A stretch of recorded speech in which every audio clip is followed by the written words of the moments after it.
Hello and welcome back to Buyer's Guide. On a daily basis, we are bombarded by emails asking us to choose between this car and that car. And whether it is wise to purchase a certain brand or not. Quite a number of you out there have asked us whether it's safe to buy French. And there has been a particular interest in some of the newer cars that have been coming out of Peugeot. So we are lucky enough on our Pokey Little Motoring Show to be joined by the Managing Director of Peugeot South Africa, Mr. Francisco Gaia. Yeah, good morning. Thank you very much for joining us. So, Francisco, Peugeot South Africa has been South African owned for a year now, is that correct? It's your first anniversary. Yeah, that's correct. Exactly a year ago, on the 1st of June 2017, we bought the majority shareholding in Peugeot Citroën South Africa.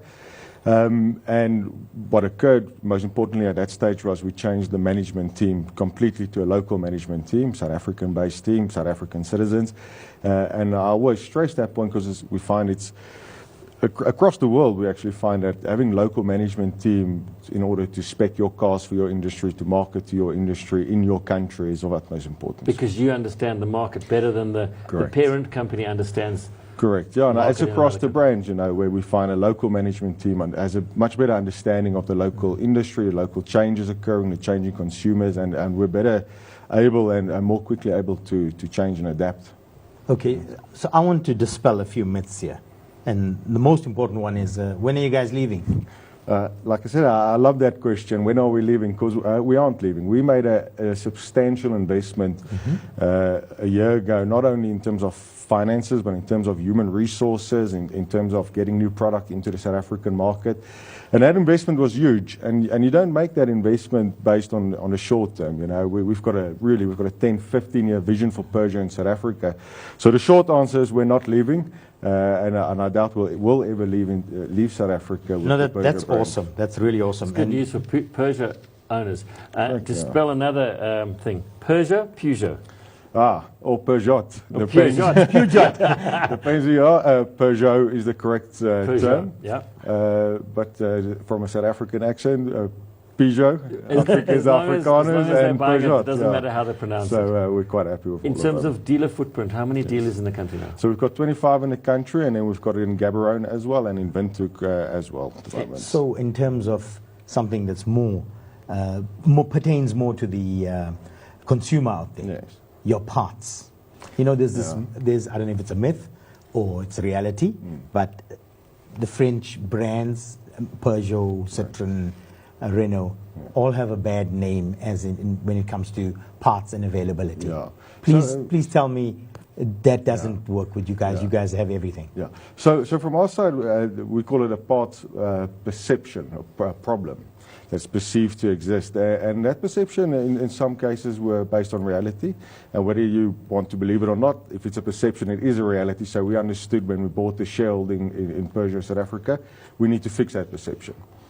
So what we've done recently is we had one parts warehouse here in Johannesburg, close to OR Tambo.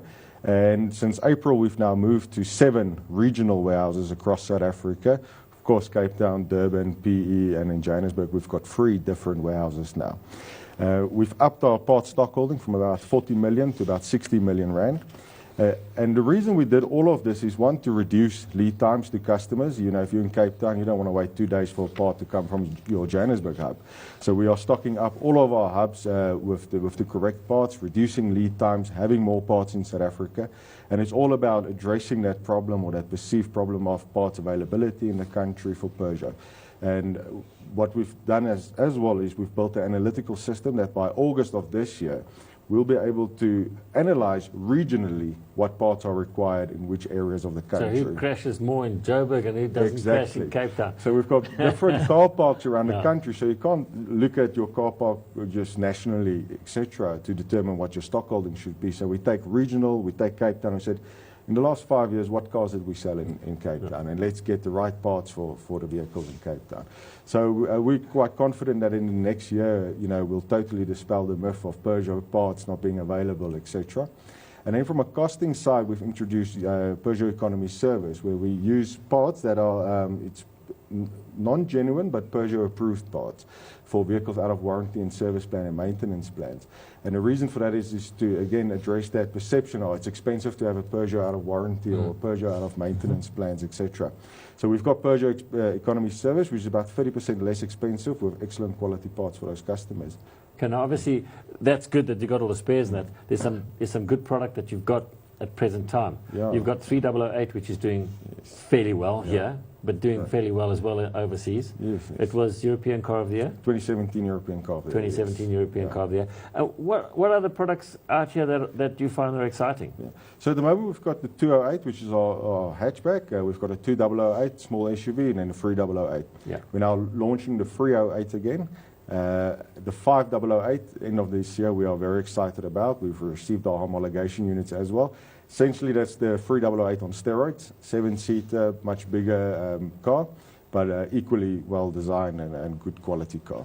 And then later on, we'll have the Traveller, which is a type of a combi, and also the Partner and the Boxer on the LCV side we've still got going. And then we plan about 5 years ahead in our product lineup with Peugeot, and it's very exciting cars coming when we look at hybrid, when we look at full electric, and 2022, the cherry on the cake for us will be the Peugeot Bakkie as well.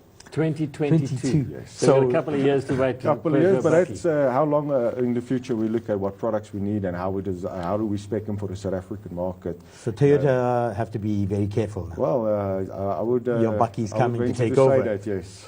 What would you say to somebody potentially wanting to buy a Peugeot? You know, what sort of confidence would you give them to go into buying a Peugeot and say, don't worry, we're looking after things? Look, from our perspective, like I said, we did a massive investment into Peugeot, the importer for South Africa. We also own through our retail arm a number of the Peugeot dealers ourselves. You know, these are massive investments that we wouldn't be doing on the short term or without a vision or without a plan. So what I say always to customers is get into our cars. You will find that our quality exceeds pretty much all of our competitors.